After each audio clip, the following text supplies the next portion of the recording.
Amen, amen. Hallelujah. Amen.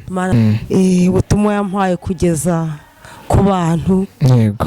abato abakuru, umuntu wese wumva ko akiri mwese gifite umubiri. Yego. Ijambo Imana yampaye ngo nimbwira abantu bavana amaso ku bantu, abantu bamenye ko Imana ariyo yonyine ifite guhana, ikagira guhemba. Andike ijambo ngere ndibwira abantu agarizwa imbere y'ino ntebe.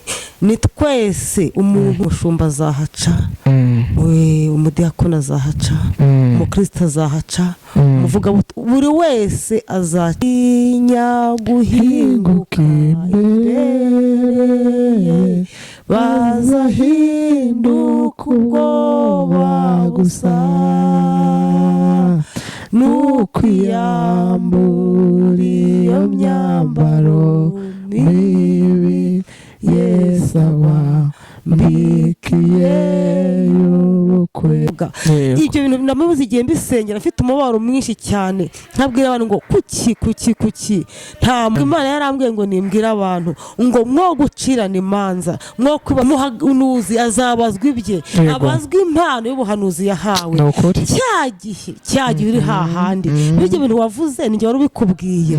Ijambo imaze kurima, naje kureba ntiri jambo umuntu wagiye hanze y'igihugu agaca hariya ku mupaka, akabona ukuntu barabazwa impano ko yayitanze. Ahangaho ni ahantu hazaba hateye ubwoba, iri nko kwibaza rero ku bintu by'abakozi b'Imana. Umuntu afite umuhamagaro we, umuntu azabazwa ko yakoresheje umuhamagaro we. Yesu yasaka umuntu n'ukuntu ufatanywe ikosa ry'uko yarengeje viza ya imezi yazeza, kuko guca ahantu ku mupaka, guca kuri bariyeri ni ibintu bigomba kuba wujuje ibisabwa byose.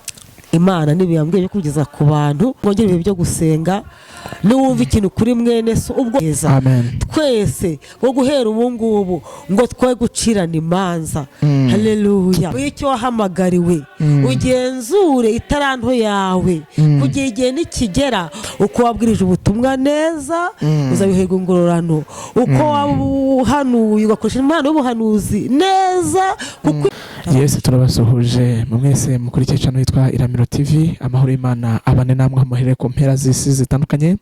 Nibanye mu gitondo mugire igitondo cyiza, nibari nijoro mugire ijoro ryiza, hanyuma nibari gicamunsi mugire gicamunsi cyiza. Turabasuhuje mwene mu izina rya Yesu, bari mu majyepfo majyaruguru mu burasirazuba bwaryo mu burengera bwaryo, hanyuma hanze y'u Rwanda diaspora. Turabasuhuje mwese mukunda kudukurikirana isi gatanu kuri gatanu. Turavuze ngo amahoro y'Imana abane namwe. Rero nkuko mubizi ni ya channel ibagezaho ivuga butumwa cyangwa se ibagezaho ibya Kristo, ubutumwa buhamya ijambo ry'Imana, abahanzi.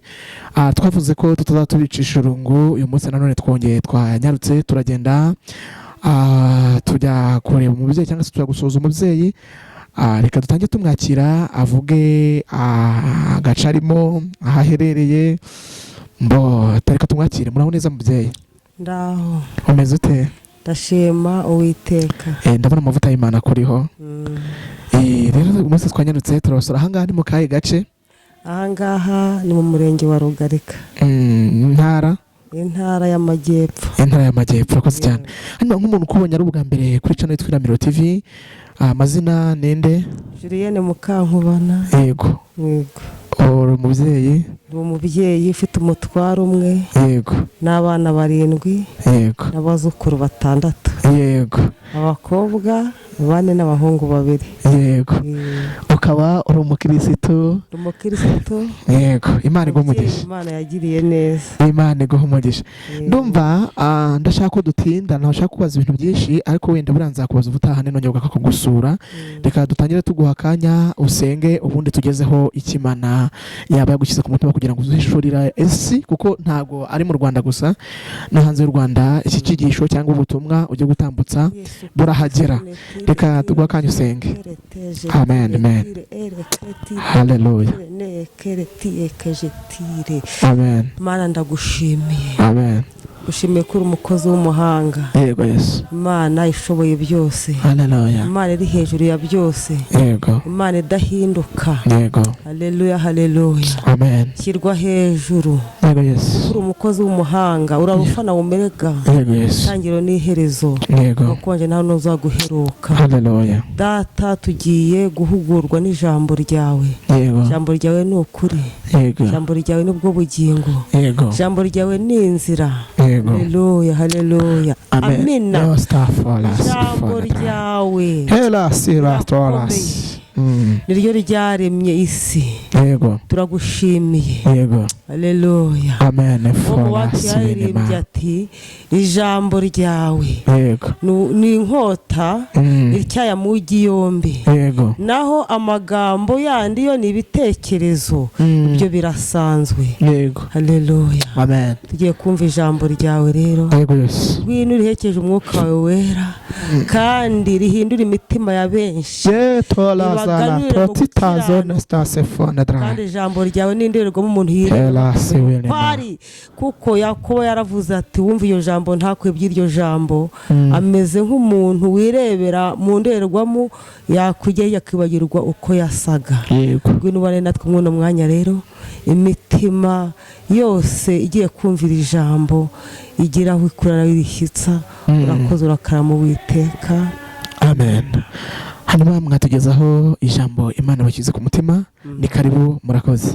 Ijambo ry'Imana muri no minsi ubutumwa yampaye kugeza ku bantu. Yego. Abato abakuru, umuntu wese wumva ko akiri mwese gifite umubiri. Yego. Ijambo Imana yampaye ngo nimbwira abantu bavana amaso ku bantu. Noneho abantu bamenye ko Imana ariyo yonyine ifite ikikora, ifite guhana, ikagira guhemba, nivana ikuzimu igashyira hejuru, nivana ikuzimu hejuru igashyira ikuzimu. Niyo Mana ni Uwiteka niryo zina rye. Turebe ijambo rero, urwandiko rwa kabiri Pawulo yandikiye ab'Ikorinto ibice 5 umurongo wa 10. Aravuga ngo kuko twese dukwiriye kuzagaragarizwa imbere y'intebe y'imanza ya Kristo, kugira ngo umuntu wese ahabwe ibikwiriye ibyo yakoze akiri mu mubiri, ari ibyiza cyangwa ibibi. Iri jambo Imana yari impaye mu gicuku ndakanguka. Yego. Irambwira ngo nindyandike. Yego. Ijambo ngere ndibwira abantu. Kuko twese tuzagaragarizwa imbere y'ino ntebe. Ni twese, umuntu wari we wese. Umushumba azahaca, umudiakona azahaca, umukristo azahaca, umuvuga buri wese azaca imbere y'intebe y'imanza ya Kristo. Bazatinya guhinguka imbere, bazahinduka ubwoba gusa, n'ukwiyambura iyo myambaro mibi Yesu abambikiye y'ubukwe. Kugira ngo nkomeze ikibwirizwa ntatinze, reka dusome Abaroma 14 duhe ku murongo wa 10 za 13. Noneho mpite mvuga ubusobanuro kw'iri jambo kuko Imana yambwiye cyo kubwira abantu ntabatindiye. Haranditse ngo urwandiko Pawulo yandikiye Abaroma ibice 14 guhera ku murongo wa 10 ngo ariko niki gituma ucira mwene so urubanza, kandi nawe niki gituma uhinyura mwene so? Twese tuzahagarara imbere y'intebe y'imanza y'Imana. Kuko byanditswe ngo Uwiteka aravuga ati ndirahiye amavi yose azampfukamira kandi indimi zose zizavuga ishimwe ry'Imana. Nuko rero umuntu wese muri twe azimurikira ibyo yakoze imbere y'Imana, imbere y'imanza, azimurikira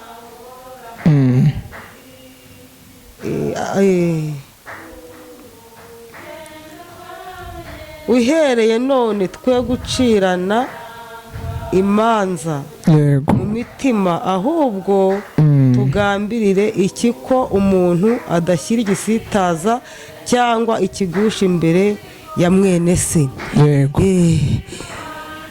Maze igihe rero nari mfite agahinda n'umubabaro, nagera aho abantu basenga mu byumba by'amasengesho, ukumva umuntu aratura ngo Imana imbabarire, ngo kwibaza ku bantu, Imana imbabarire guca imanza, urinde wucira mwene se urubanza. Ugasanga uribaza ngo kwibaza ku muntu, ibi nibyo wumvanye umuntu, uwo muntu uzi ko ibyo bamuvuga ari ukuri, ahubwo wamubona dore wa wundi bavuze ibingibi bigatuma udafashwa mu materaniro, kandi wa wundi bya bindi wamwumvishijeho nta n'ibyo azi. Ni ibintu bahimbye bashyira aho ngaho, ugahora umubonamo cya kintu kandi ararengana. Noneho rero ukavuga ngo Imana imbabare kwibaza ku bantu, ngo cyangwa Imana imbabare nasanze abantu bavuga nanjye ndavuga. Ibyo bintu namaze igihe mbisengera, afite umubabaro mwinshi cyane, nkabwira abantu ngo kuki nta muntu ukwiriye kwibaza ku bintu by'umuntu. Nibwo Imana yampayeje kuko nifite uwo mubabaro, twese tuzahagara imbere y'intebe y'Imana ya Kristo. Niki gituma utinda ku bintu by'umuntu? Ese wafashe umwanya urasenga? Niba sumuvije inkuru zibabaje, urasenga, uramwingingira, usohorekeye ko ibyo bintu kuko bifitemo uruhare. Ese niba ari intambara yahuye nazo, nawe ukawusanga bavuga nawe akavuga, mukamukorana umurimo, ubwo ibyo bintu bikwiye abantu bajya mu gihugu cyo mu ijuru. Tukuvemo n'amaso ku bintu by'abantu. Rero Imana itugirire neza. Ubwo Imana yarambwiye ngo nimbwira abantu ngo mwo gucirana imanza, mwo kwibaza ku bintu by'abantu, mwo kwibaza ku byo bahanuzi. Aha hantu umuntu wese azahagarara, umuhanuzi azabazwa ibye, abazwa impano y'ubuhanuzi yahawe. Cya gihe uri hahandi bijye bintu wavuze ninjye wari ubikubwiye. Ese cya gihe wamaze kuvuga iryo jambo warivuze, wagiye barakwakira, uvuga uti sinava aha hantu nta kintu mvuze kandi banyakiriye neza. Iwo muntu aho hantu uwo muhanuzi azabazwa iby'ubuhanuzi kuko yahaye impano y'ubuhanuzi. Ntabwo uzazwa iby'umuhanuzi kubaza ku muhanuzi, ahubwo Imana yamuhamaga ikamuha iyo mpano, ikamuha uwo murimo, kubikora kwe n'abazibarizwa aho nagera aho hantu. Muribaza ku by'abashumba. Mose, dusome igitabo cyo kubara ibice 12 guhera ku murongo wa mbere kugeza ku 15, duhite dusoza kuko igihe ni kigufiya. Ibice 12 byo kubara duhere ku murongo wa mbere. Haravuga ngo Miriyamu na Aroni banegura Mose ko umunyetiyopiyakazi yarongoye. Koko yari yararongoye umunyetiyopiyakazi. Baravuga bati ni ukuri Uwiteka avugira mu kanwa ka Mose Musa, twe nta tuvugiramo, Uwiteka arabyumva. Kandi uwo mugabo Mose yari umugwaneza urusha abantu bo mu isi yose. Uwiteka atungura Mose na Aroni na Miriyamu ati nimusohoke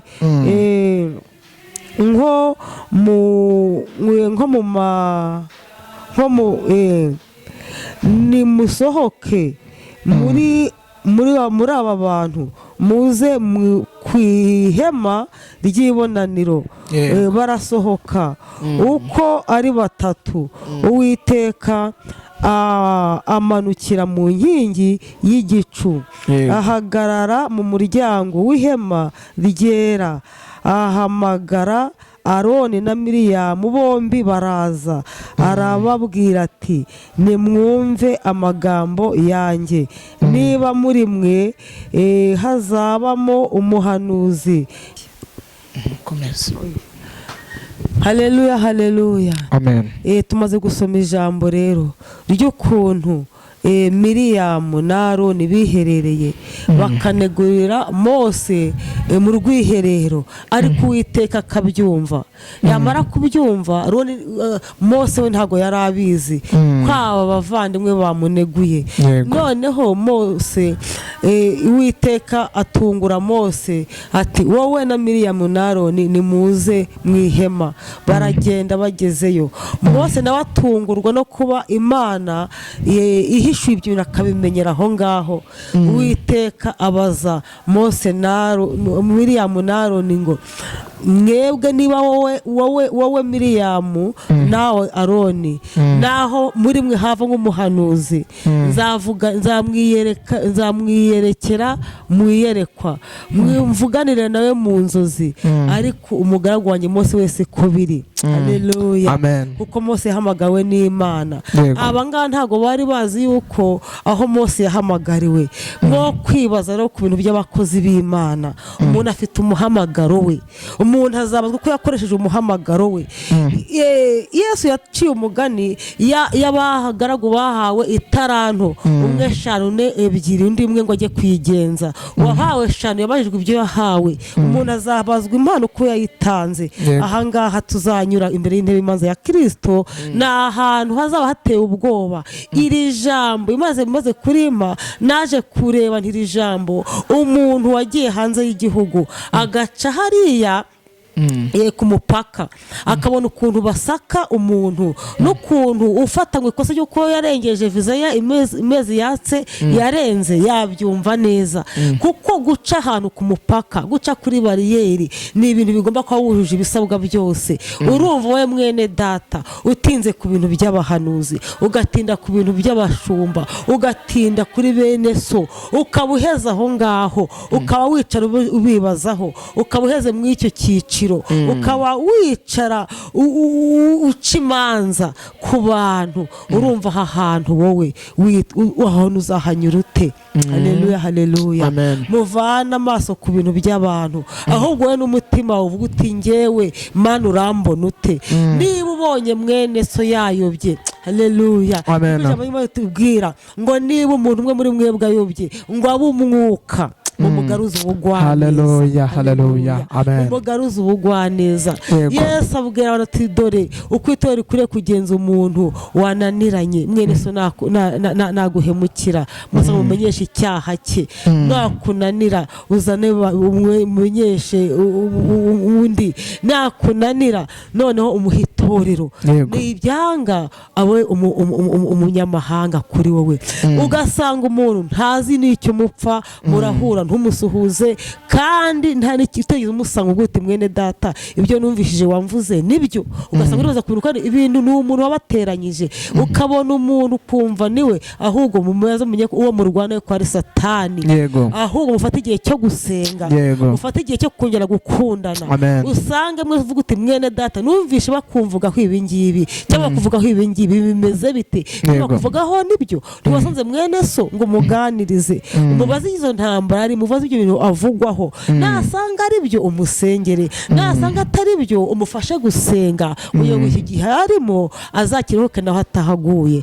Ugasanga uramwibaza ibyo wumvise bamuvugaho, ugasanga uramwibaza ibyo wumvise bavuga ko yakuvuze, kandi byose ari Satani ugambe kugira ngo abatatanye, abateranye, mukorane mu mudakundana, musengane mudahuza. Imana itugirire neza.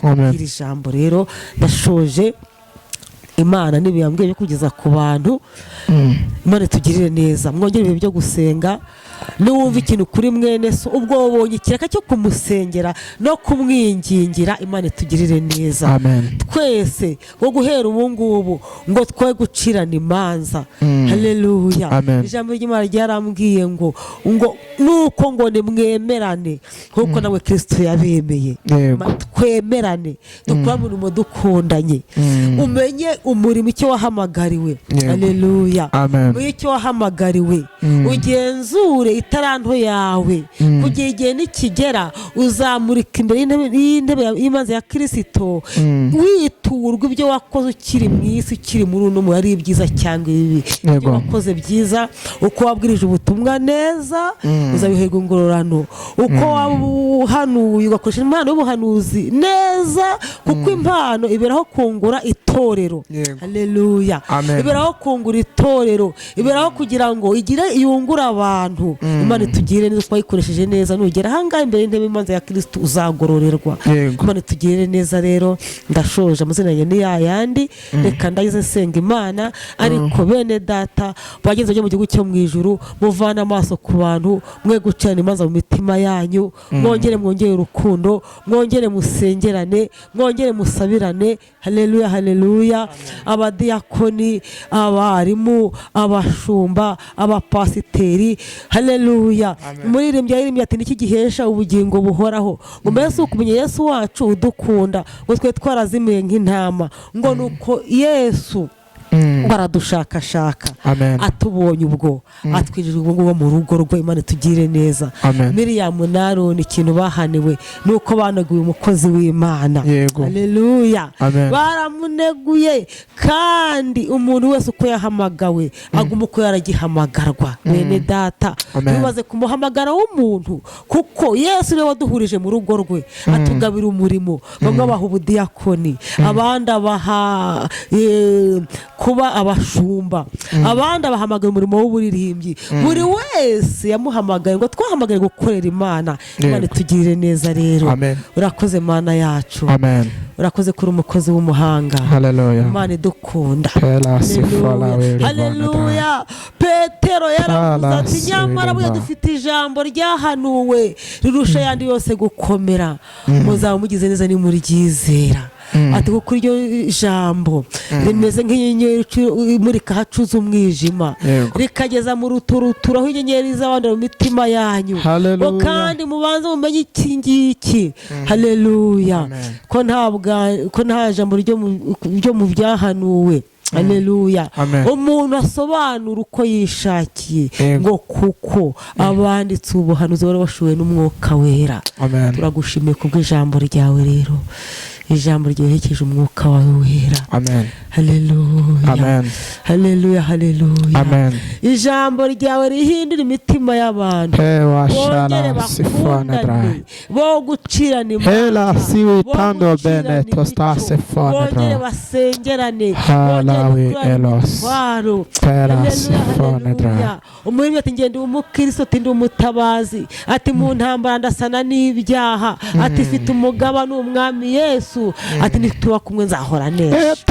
Bamwe mu bo twatangiye inzira, dore barakomeze ntibakibasha urugenda, nanjye wese atarimo arandwanya. Haleluya. Muzajye wenda uhuke mwene data.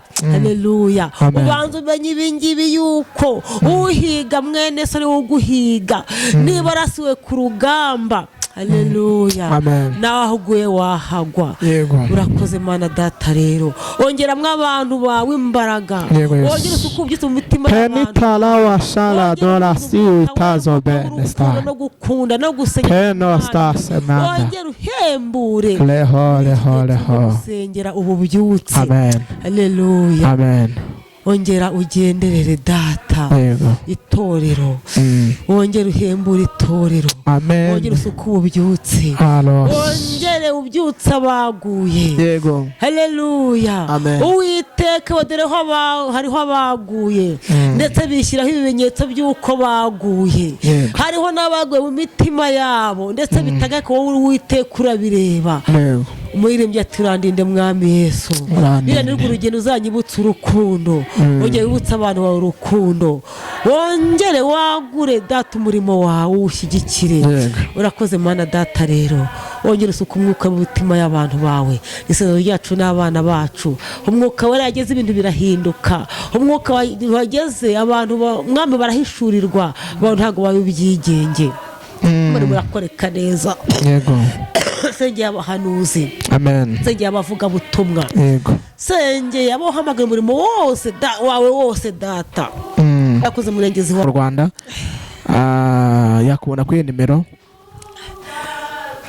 ubundi umurimo w'Imana nkora ndi umuvugabutumwa w'umuhamagaro, nkaba ndi umunyamasengesho wabigize umwuga, niwo muhamagaro wanjye, nkaba nyoboye komisiyo y'abinginzi. hanyuma nk'umuntu ashaka kumusengera yakumena kuyihe nimero? Utambutsa nimero za telefoni zawe. Nomero yanjye 078 46 68 693. Iyo niyo nomero yanjye. Ndayisubiremo. 078 46 68 693. Yego murakoze. Hanyuma murakoze, ibiganiro byacu nakagaruka. Murakoze mwese mwabanye natwe kuri meza y'Imana twaturi kuriraho. Imana ibaduhera umugisha kandi Imana isonefo isubiza aho mwakuye nuko mwadukurikiranye. Turabashimiye. Ciao ciao. Ibiganiro byacu nakagaruka. Shalom shalom shalom shalom.